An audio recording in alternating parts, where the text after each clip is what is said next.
When the MEZZO G3 is shipped, it comes with this little wheel cart.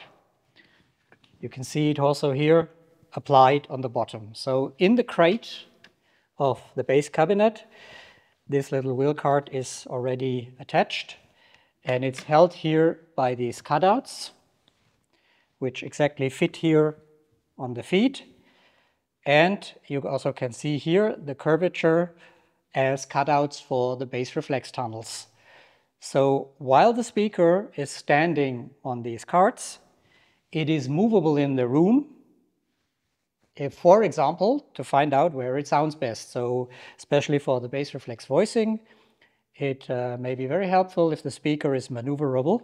So you can adjust it in the room and find out at which position the bass performance is the best.